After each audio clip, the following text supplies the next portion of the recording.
ये ईज़ी रहेगा आपको लर्न करने के लिए।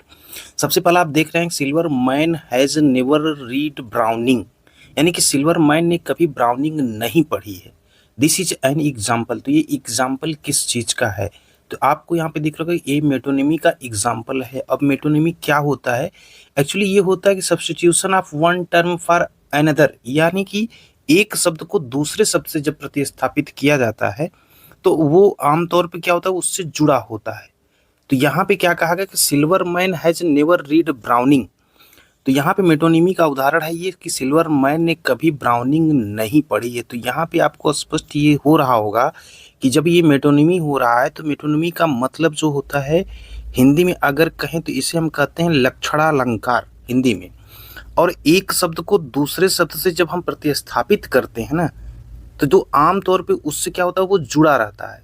अगला देखते हैं, a sequence of repeated consonant sounds in A stretch of language is, यानी कि जब भाषा के एक खंड में दोहराव व्यंजन होते हैं ना, तो वहाँ पे क्या होता है, कॉन्सोनेंट होता है, ये व्यंजन की बात कर रहा है। तो जब व्यंजन में वो दोहराव होते हैं तो वहाँ पे उस चीज़ को हम क्या कहते हैं, एलिट्रेशन कहते हैं। अब एलिट्रेशंस को लेकर के जो है आपको बताएं तो फिगर ऑफ स्पीच में अनुप्रास अलंकार आपको पता होगा। एलिट्रेशन उसे कहते हैं कि जब शब्दों की शुरुआत में जो ध्वनियाँ होती हैं और व्यंजन जो होते हैं उनकी पुनरावृत्ति होती है, तो वहाँ पे हम एलिट्रेशन कहते हैं। फिगर ऑफ स्पीच के जैसे आपको परिभाषा पता होगी कि जब भी किसी शब्द को ना अलग अलग ध्वनियों के जो विचार होते हैं उन्हें जोड़ दिया जाए और एक साथ जब उसको अभिव्यक्त किया जाता है तो उसे हम क्या कहते हैं, अलंकार कहते हैं। तो ये चीज़ आपको समझ में आ गई। तो यहाँ पे एलिट्रेशन इसलिए है, यहाँ पे कह रहा है कि जहाँ पे कॉन्सोनेंट की जो है दोहराव वाले व्यंजनों की क्रम हो वहाँ पे एलिट्रेशन होता है। तो दूसरा भी क्लियर हो गया होगा। तीसरा कह रहा है कि periphrasis which is a roundabout way of speech writing is also known as. अब यहाँ पे सर्कम्युलेशंस दिया गया है, तो इसका मतलब होता है परिक्रमण, यानी कि पेरीफ्रेसिस जो कि which is round about way speech writing, यानी कि भाषण और लेखन का जो है एक राउंड अबाउट यानी कि घुमावदार जो मेथड होता है उसे हम क्या कहते हैं, परिक्रमण कहते हैं। तो परिक्रमण के बारे में जब भी आपको ये चीज़ याद रखना चाहिए, फिगर ऑफ स्पीच में परिक्रमण से क्वेश्चंस उतने नहीं पूछे जाते, लेकिन इम्पॉर्टेंट तौर पे 2 से 3 जगह जो है ये पूछे गए हैं, तो इसलिए इसको याद रखिएगा, थोड़ा सा ये इम्पॉर्टेंट है यहाँ पे। तो यहाँ पे सिर्फ आपको इतना ही याद रखें, इस प्रकार के शब्दों को हम जो है ये कहते हैं। फिगर ऑफ स्पीच का सेंस कोई नहीं है, इसलिए जो है ज़्यादा इंपॉर्टेंट भी नहीं, 2-3 जगह ये पूछा गया है। अगला कह रहा है कि he is not the brightest man in the world. अब यहाँ पे एग्जाम्पल जो दिया गया है कि वह दुनिया का सबसे बुद्धिमान व्यक्ति है। अब दुनिया का सबसे बुद्धिमान व्यक्ति है तो इसे जो है क्या कहा जाएगा? तो अब ये लिटोटस जो है आप देख रहे हैं, यहाँ पे कहा जा रहा है कि दुनिया का सबसे बुद्धिमान जो है उसके शब्द प्रयोग किया गया है लिटोटस। अब यहाँ पे जो है लिटोटस के बारे में आपको पता होगा कि लिटोटस क्या होता है। किसी भी जगह जब हम ये फिगर ऑफ स्पीच पढ़ते हैं ना, तो एक हाइपरबोल आप देखे होंगे, तो लिटोटस क्या होता है कि इसमें एक कथन जो होता है वो अल्प होता है और कथन की पुष्टि जो है उसके विपरीत को नकार कर की जाती है। ये चीज़ ध्यान दीजिएगा। लिटोटस उसे कहते हैं कि जहाँ पे जो है अल्प कथन, जैसे कह रहा है ना कि he is not the brightest man in the world, वो दुनिया का सबसे बुद्धिमान व्यक्ति नहीं है। तो यहाँ पे उसने क्या किया कि एक छोटा कथन कहा और जिसमें कथन की जो पुष्टि जो उसके विपरीत को नकार कर की जाती है, यानी कि उसके विपरीत को क्या है, नकार की जो है की जा रही। इसका मतलब जो है यहाँ पे क्या हो जाएगा, लिटोटस हो जाएगा, लाइटोटस भी बोलते हैं। अगला देखते हैं, इसको अगर और दूसरे सेंस में समझेंगे थोड़ा सा इसको, और अगर समझ, लिटोटस उसे कहते हैं जैसे कि दुनिया में जो है सिर्फ एक ही व्यक्ति तो बुद्धिमान हो नहीं सकता, कई लोग बुद्धिमान होंगे। तो यहाँ पे कह रहा है ना कि जब बुद्धिमान जो है व्यक्ति नहीं है दुनिया का सबसे, कई लोग बुद्धिमान होंगे। तो यहाँ पे लिटोटस का तात्पर्य अब आप समझ गए कि मतलब इसका होता क्या है। तो जब भी अल्प कथन के द्वारा किसी चीज़ को विपरीत को नकार कर किया जाए तो वहाँ तुरंत आप ध्यान दीजिएगा कि वो लिटोटस है। अगला करेंगे यूजिंग द बेंच। यहाँ पे for the judiciary is an example, यानी कि जब बेंच जो होती है ना न्यायपालिका के लिए, तो वो किसका उदाहरण है? ये एक मेटोनिमी का उदाहरण। जैसे कि आपको बताया कि लक्षणा अलंकार, बेंच का शब्द का प्रयोग आप कहाँ करेंगे? हाई कोर्ट में करेंगे यानी कि न्यायपालिका में करेंगे। तो ये बेंच क्या है, लक्षण व्यक्त कर रहा है, किसके लिए कर रहा है, जुडिशरी के लिए कर रहा है। तो ये क्या हो जाएगा, मेटोनिमी हो जाएगा। और मेटोनिमी का मतलब ही होता है लक्षण अलंकार। यानी कि जब एक शब्द को दूसरे शब्द पर यहाँ बेंच को प्रतिस्थापित किया गया जुडिशरी की जगह, न्यायपालिका की बात अगर करनी है तो आप कह देंगे कोई मैटर बेंच में है, तो ये नहीं कहेंगे कोई मैटर न्यायालय में है, इस बेंच में है। दैट मीन्स आपने ये सेंस उसको दे दिया कि आप न्यायपालिका की बात कर रहे हैं। तो यहाँ पे मेटोनिमी होगी, एक लक्षण जो है बेंच जो व्यक्त कर रहा है जुडिशरी का। तो यहाँ पे मेटोनिमी क्लियर हो गया होगा। अगला है A poet once referred to an old man as a tattered coat upon a stick, यानी कि एक कवि ने एक बार क्या किया, एक बूढ़े आदमी को या व्यक्ति को टैटर्ड कोट अपॉन स्टिक, एक छड़ी पर फटा हुआ कोट, क्या हुआ, छड़ी पर फटा हुआ कोट कहा था। दैट इज एग्जाम्पल क्या है, ये एग्जाम्पल किस चीज का, अभी ये एग्जाम्पल कहाँ पे आ गया, मेटाफर का एग्जाम्पल आ गया। अभी आपसे डिस्कस कर रहे थे कि मेटाफर को लेकर के भी जो है क्वेश्चंस जो है काफी बार पूछे गए हैं। तो यहाँ पे ये मेटाफर हो जाएगा। और मेटाफर का मतलब क्या होता है, जब एक चीज की जो होती है कंपैरिजन के सेंस में कहते हैं कि जब एक चीज का जो है यहाँ पे दूसरी चीज से तुलना की जाती है, जैसा शब्द का जहाँ प्रयोग होता है। तो यहाँ पे एक छड़ी पर फटा हुआ कोट कहा था, तो यहाँ पे एग्जाम्पल जो है ये मेटाफर का हो गया। तो यहाँ पे समझ रहे होंगे कि एक कवि ने एक बार एक बूढ़े व्यक्ति की एक छड़ी पर फटा हुआ कोट, तो यानी कि मेटाफर का वहाँ प्रयोग होता है जब एक चीज की दूसरी चीज से तुलना की जाती है, तो वहां पे प्रयोग होता है। नेक्स्ट क्वेश्चन है कि Hamlet lying wounded says to his friend Horatio I am dead. Hamlet जो है घायल अवस्था में पड़ा है और वो अपने दोस्त से कहता है कि होरेशियो मर चुका है, होरेशियो आई एम डेड। ये होरेशियो से कहता है कि मतलब ये जो हेमलेट है ना, ये घायल अवस्था में पड़ा हुआ है और अपने दोस्त से कहता है कि होरेशियो मैं मर चुका हूँ। अब यहाँ पे कह रहा है कि एग्जाम्पल ये किस कहती है, ये एग्जाम्पल जो पोरोलेप्सिस का है। अब यहाँ पे पोरोलेप्सिस क्या होता है, यह एक वाक्य अलंकार होता है। वाक्य अलंकार समझ रहे हैं कि जब कोई चीज भविष्य में होने वाली किसी घटना को जो है इस प्रकार से जो है वहां पे प्रस्तुत किया जाता है कि जैसे कि वो पहले से ही मौजूद है या घट चुकी हो घटना, समझ रहे हैं ना। यहाँ पे इसका मतलब पोरोलेप्सिस का यही होता है, इसे वाक्य अलंकार कहते हैं। हिंदी में इसे क्या कहते हैं, वाक्य अलंकार कहते हैं। और इसका तात्पर्य ये होता है कि जैसे कोई घटना जो ना इस प्रकार उसको प्रेजेंट करते हैं कि वो पहले से जो है घटना मौजूद हो या वो घटित हो चुकी हो, इसके लिए इसका प्रयोग किया जाता है। अगला कह रहा है कि यहाँ पे when one says that someone is no more or that someone has breathed his her last, the speaker resorting to euphemism है। यहाँ पे जो कहा जा रहा है कि जब when one says that, जब कोई कहता है कि someone is no more, यानी कि कोई अब नहीं रहा, और या कि someone has breathed, यानी कि किसी ने अपनी अंतिम सांस ली है। तो यहाँ पे स्पीकर जो है रिसॉर्टिंग कर रहा है, यहाँ पे किसका सहारा ले रहा है, व्यंजनावाद का जो है वो सहारा ले रहा है जब कोई कहता है कि कोई अब नहीं रहा या किसी ने अपनी अंतिम सांस ली। तो मतलब किसी भी चीज को व्यक्त करने के लिए कुछ अप्रत्यक्ष शब्दों का प्रयोग जो है किया जाता है, तो वहां पे व्यंजन अलंकार कहा जाता है। व्यंजन अलंकार का मतलब ये होता है कि प्रत्यक्ष नहीं अप्रत्यक्ष रूप से जो किसी हल्के शब्द का प्रयोग किया जाए। जैसे इसमें ये प्रयोग किया गया कि किसी ने अंतिम सांस ली, अब वो ये नहीं कह रहा है कि वो मर गया, वो एक शब्द का प्रयोग किया, अंतिम सांस ली, तो इसका मतलब वो अप्रत्यक्ष रूप से कह रहा है कि वो मर गया। तो यहाँ पे इसीलिए जो है यूफिज्म हो जाएगा, क्योंकि इसका मतलब ये होता है व्यंजन। तो व्यंजन का मतलब होता है व्यंजनावाद में इसमें लगा तो व्यंजनावाद हो जाएगा। तो व्यंजनावाद में जो है इस चीज का सहारा लिया जाता है कि किसी चीज को अप्रत्यक्ष शब्द से जो है उसको अभिव्यक्त किया जाए। अगला है यहाँ पे कह रहा है कि रॉबर्ट ग्रेव्स इन ब्रोकन इमेज इंड थस, यानी कि यहाँ का रॉबर्ट ग्रेव्स इन ब्रोकन इमेज जो है he is in a new confusion of his understanding, I in a new understanding of my confusion the figure of speech here. यहाँ पे कह रहा है कि इस तरह से समाप्त होती है वह अपनी समझ के एक नए भ्रम में। तो यहाँ पे जो नया भ्रम होता है ना, मैं अपनी उलझन की एक नई समझ में हूँ। I in a new understanding of my confusion, यानी कि मैं अपनी उलझन की एक नई समझ में हूँ। अब यहाँ पे अलंकार पूछा जा रहा है, तो यहाँ पे अलंकार में देख रहे हैं चियास्मस दिया गया। चियास्मस का मतलब ये होता है कि जैसे मान लीजिए किसी दो वाक्यांश हैं, दो खंडों को क्या करते हैं, जब उसको अपोजिट फॉर्म यानी उल्टे क्रम में जब व्यवस्थित करते हैं तो वहाँ चियास्मस होता है। तो चियास्मस का मतलब ये होता है कि जैसे मान लीजिए आप दूसरे की मदद करें और आप अपनी मदद करते हैं। तो अपनी मदद करते जैसे मान लीजिए कि कोई कहता है कि हम देश के लिए जीते हैं, और कोई कहता देश हमारे लिए जीता है। तो इस प्रकार से वहाँ पे चियास्मस का प्रयोग किया जाता है। तो इस चीज़ को याद रखिएगा, ऐसे शब्द को अगर कहीं मिलते हैं तो वहाँ पे आप तुरंत जो अलंकार होगा वो चियास्मस का होगा। अगला है द फ्रेज। अब यहाँ पे क्या, live is dancing is an example of pathetic. यहाँ पे पत्तियां जो नाच रही हैं, तो ये जो है आप पत्तियां नाच रही, इसका मतलब क्या हो गया, पैथेटिक जो है फैलेसी हो गया। और पैथेटिक फैलेसी होती क्या है, तो पैथेटिक फैलेसी का मतलब होता है जैसे दयनीय जो है, दयनीय और भ्रांतियां जो होती हैं उसे हम क्या कहते हैं, पैथेटिक जो है फैलेसी कहते हैं। तो इस प्रकार के सेंटेंस जब देखने को मिले तो वहाँ पे भी इस चीज़ का ध्यान दीजिएगा कि पत्तियां नाच रही हैं। तो अब पत्तियां नाचने का मतलब आप समझ गए होंगे कि यहाँ पे पैथेटिक फैलेसी है।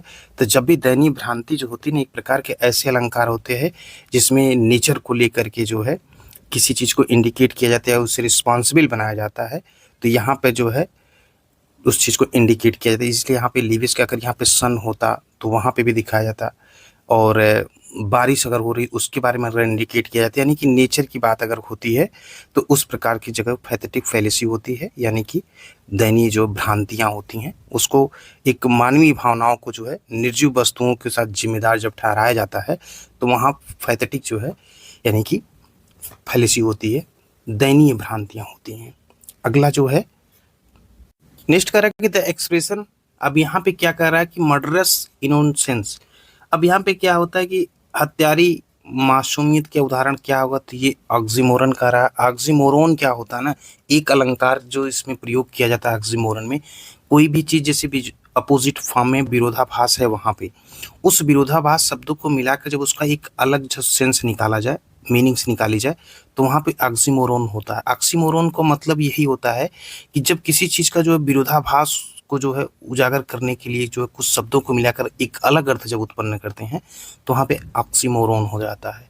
तो इस चीज़ को प्रयोग करते हैं, जैसे यहाँ पे कहा मर्डरस इनोसेंस, तो यानी कि जो हत्यारी मासूमियत, सुख दुख, इस प्रकार के जो पुरानी खबरें हों उस चीज़ को जो है पुराना वर्तमान, इस सब चीज़ को जब उजागर करने के लिए, जैसे कड़वा मीठा कहें और उसके बाद जो है छोटी भीड़ कहें, तो इस प्रकार के विपरीत शब्दों का प्रयोग करके एक अनोखा और जो है विचारोत्तेजक जब इफेक्ट डाला जाता है तो वहाँ पे जो है ये होता है ऑक्सीमोरन होता है। अगला कह रहा था एक्सप्रेशंस। अब यहाँ पे ड्रीमिंग हाउस, सपनों का घर, ये उदाहरण जो होता है ट्रांसफर्ड एपिथेट का होता है, यानी कि स्थानांतरित ये विशेषण होता है ड्रीमिंग हाउस। इससे आप समझ गए होंगे। अगला कह रहा है कि if the paradoxical utterance combines two terms that in ordinary uses are countries such as pleasing pains and burning chill, it is called oxymoron। तो यहाँ पे कह रहा है कि जब दो शब्दों को जोड़ता है और विपरीत है सामान्य उपयोग में, जैसे सुख दर्द, तो ये चीज़ जो के ऊपर बताए वही चीज़ यहाँ पे है, तो इस चीज़ को याद रखिएगा। अब यहाँ पे जो alliteration is the repetition of speech sound in the sequence of nearby words usually applied to consonants only. यहाँ पे कह रहा है कि जो अनुप्रास के निकटवर्ती शब्द जो होते हैं वो वाणी ध्वनियों की जो पुनरावृत्ति होती है तो कहाँ पे लागू होती है, सिर्फ जो है व्यंजन पे लागू होती है, यानी कॉन्सोनेंट पे लागू होती है। अगला जो दिया कि Christianity shone like a beacon in the black night of paganism, what figure of speech is. यहाँ पे जो क्रिश्चियनिटी में उपयोग किया गया, यहाँ पे एक उपमा दी गई। उपमा क्या दी गई है कि जो ईसाई धर्म है जो ना, वो काली रात में एक प्रकाश के स्तंभ की तरह जो है चमक रहा था। तो ईसाई धर्म को जो है ना यहाँ पे प्रकाश स्तंभ की तरह जो चमक रहा, तो यहाँ पे सिमली का प्रकाश स्तंभ का जो है यहाँ पे इंडिकेट किया गया है, तो फिगर ऑफ स्पीच यहाँ पे सिमली हो गई, यानी कि उपमा की बात जो है यहाँ पे की गई है। अब अगला कर रहा है सिंबोलिज्म। सिंबोलिज्म का मतलब होता है प्रतीकवाद। प्रतीकवाद होता क्या कि what occurs when a word which has meaning in itself but is used to represent something entirely different, यानी कि जब एक शब्द जिसका अपने आप में अर्थ होता है लेकिन उसका उपयोग क्या करते हैं किसी पूरी तरह से अलग चीज को दर्शाने के लिए जब किया जाता है तो वहां पे हम सिंबोलिज्म का प्रयोग करते हैं। इसको ऐसे भी समझ सकते हैं कि प्रतीकवाद वह होता है, अलंकार प्रतीकवाद वो होता है कि जब एक शब्द जिसका खुद में अपने आप में एक अर्थ होता है लेकिन जब हम उसका उपयोग किसी पूरी तरह से अलग चीज को दर्शाने के लिए जब किया जाता है तब वहां पे हम सिंबोलिज्म कहते हैं। ठीक है, सिंबोलिज्म आप समझ गए होंगे। अब जो है आगे की बात करते हैं। प्रतीकवाद में उदाहरण आप समझ जाएंगे। उदाहरण के तौर पे मान लीजिए सपोज दैट आपके जो है रूम में जो है आईना है, शीशा बोलते हैं ना, हाँ शीशा जो होता है वो अगर टूट जाता है तो उससे आप क्या मानते हैं कि अशुभ का संकेत होता है। तो यहाँ से आप समझ रहे हैं एक प्रतीक वहाँ से अब निकल के आ रहा है कि मिरर टूट गया तो कुछ अच्छी नहीं होगा, ये चीज़ें होती हैं। या जैसे कभी कभी क्या होता है ब्लैक पट्टी लोग बांध लेते हैं हाथों पे, तो वो एक प्रकार से प्रतीक इंडिकेट क्या करते हैं, किसी चीज़ का वो विरोध कर रहे हैं। या अगर कहीं आप व्हाइट फ्लैग देख लेंगे तो व्हाइट फ्लैग में भी वहाँ से भी इंडिकेट होता है। उस सब चीज़, छोटे ट्रेन में जो रेड जो फ्लैग होता है उसका इंडिकेशन आप समझ रहे होंगे, तो वो भी सिंबोलिज्म है। ठीक है, अगला जो देखते हैं वो कह रहा है कि in this line from kids poem, यानी कि किड्स की जो एक पोएम है, किड्स के पोएम के अंतर्गत जो है प्रयोग किया गया है ऑट टू ऑटम, यानी कि ओ टू ऑटम में क्या होता है, किड्स के the locks of the approaching storm the figure of speech used is, यहाँ पे जो है कौन सी फिगर ऑफ स्पीच का जो है प्रयोग किया गया है। तो आपको पता है कि यहाँ पे जो है लाइन में ओ टू ऑटम में जो आने वाले तूफान में जो अलंकार का जो प्रयोग किया गया वो तो मेटाफर है, मेटाफर का प्रयोग यहाँ पे किया गया है। यानी कि मेटाफर मतलब पता होगा, रूपक अलंकार जो होता है, दो असमान चीज़ों को जो बीच में तुलना करता है, जैसे का प्रयोग होता है, तो वहाँ पे जो है हम इंडिकेट करते हैं वो क्या है, मेटाफर। तो यहाँ पे अगर जैसे जैसा आता है तो वहाँ पे मेटाफर का प्रयोग होता है। तो इस चीज़ से याद रखिएगा कि मेटाफर कहाँ पे लगेगा। तो किड्स की कविता जो ओ टू आटम है, आने वाले तूफान में जो, तो यहाँ पे मेटाफर हो जाएगा। अगला है कि कह रहा है कि which device has been used in the line success is counted sweetest by those who never succeed, यानी कि कह रहा है कि सफलता सबसे मीठी जानी जाती वे लोग जो कभी सफल नहीं होते। तो इसमें जो एक प्रकार से पैराडॉक्स दिख रहा है, विरोधाभास दिख रहा है। इसमें विरोधाभास की बात की जा रही है, और विरोधाभास से आप समझ गए होंगे कि एक जो है सफलता की चीज़ कही जा रही है, मीठी मानी जाती है, लेकिन जो लोग सफल नहीं होते हैं, तो यहाँ पे एक पैराडॉक्स हो गया। यानी कि कहते हैं कि किसी एक अलंकार को, जो किसी बात को जो स्पष्ट करने के लिए जो है एक अलग सा प्रभाव उत्पन्न करने के लिए जब हम विरोधाभासी जो विचार होते हैं उसे प्रस्तुत करते हैं, तो वहाँ पे जो है हो जाता है पैराडॉक्स पर। जैसे मान लीजिए स्वतंत्रता क्या है, वो गुलामी है, एक पैराडॉक्स ये भी हो जाएगा। और सबसे तेज यात्री वह है जो पैदल चलता है, ये भी पैराडॉक्स हो जाएगा। यहाँ पे विरोधाभास है कि जो सबसे तेज चलता है यात्री वह जो है पैदल चलता है, सबसे तेज यात्री, इसका मतलब तो विरोधाभास हो गया। या कह सकते दुश्मन का दुश्मन मेरा दोस्त है, यहाँ पे भी पैराडॉक्स है। आप जितना देते हैं उससे अधिक पाते हैं, यहाँ पे भी पैराडॉक्स है। तो इस प्रकार से जो है पैराडॉक्स क्लियर हो गया होगा। अगला जो है हम देखेंगे मानवीकरण के बारे में, कि जो फिगर ऑफ स्पीच यूज होता है ना, यहाँ पे tossing their heads in sprightly dance, कह रहा है कि जो डेफोडिल्स है, डेफोडिल्स में अपने सिर को जोश से नचाते हुए उछलना जो है, तो यहाँ पे क्या पर्सनिफिकेशन, मानवीकरण की बात की गई है डेफोडिल्स में। अगला करें a figure of speech in which there is an exalted statement not to be taken literally, hyperbole है। यहाँ पे स्पष्ट दिख रहा है कि यहाँ पे अतिशयोक्ति की गई कि कलम तलवार से अधिक शक्तिशाली है। तो फिगर ऑफ स्पीच यहाँ पे एग्जॉल्टेड स्टेटमेंट कह रहा है कि मतलब यहाँ पे जैसे कि वाणी जो होती है ना, एक अलंकार है जिसमें से जो कि अतिशयोक्तिपूर्ण कथन जिसमें शाब्दिक रूप से नहीं लिया जाना चाहिए, तो यहाँ पे अतिशयोक्त होती है। और अगर रूपक और का, तो वहाँ पे इस प्रकार के शब्दों का प्रयोग कर लेते हैं, जैसे रूपक के तौर पे कि कलम तलवार से दिख सकता है, तो वहाँ पे रूपक हो जाता है। इसी प्रकार पर्सनिफिकेशन में मानवीकरण की बात हो गई। पैराडॉक्स के बारे में भी आपको पता होगा कि विरोधाभास जो होता है वहाँ पे पैराडॉक्स का प्रयोग करते हैं।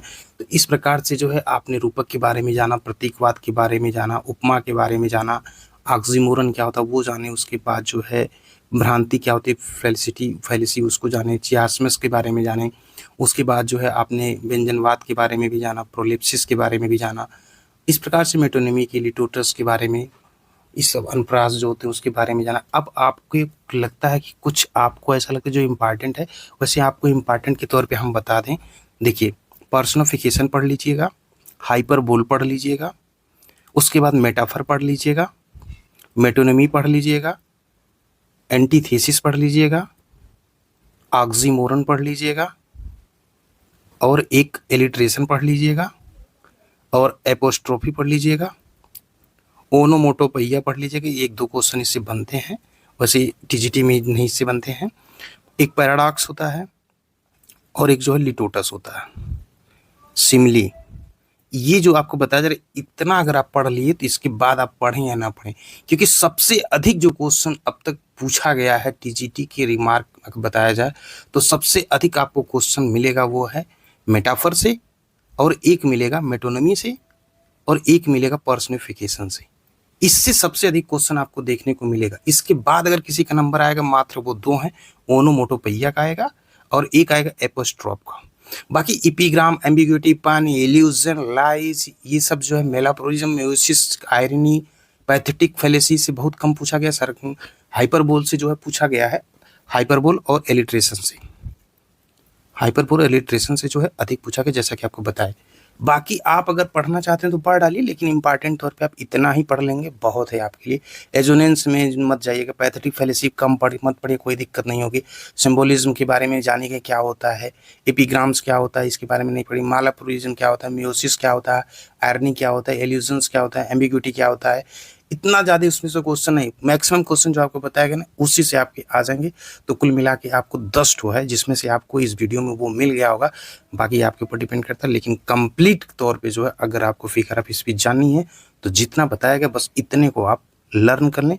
अगर इन पॉइंटों को आप लर्न कर लेते हैं फिर आप कोई भी क्वेश्चन पेपर कहीं भी सॉल्व करिएगा, आप हर एक को जो है टैकल कर लेंगे। बस आपको ये क्लियर होना चाहिए कि पैराडॉक्स क्या कहता है, पर्सनिफिकेशंस क्या कहता है, मेटाफर क्या कहता है, मेटोनिमी क्या कहता है, उसको एक इजी एग्जाम्पल अपने माइंड में रखिएगा, उससे आप सारे कंपेरिजन कंक्लूजन निकाल लेंगे करके। तो मिलते हैं एक नेक्स्ट वीडियो के साथ टीजीटी इंग्लिश तक चैनल पे।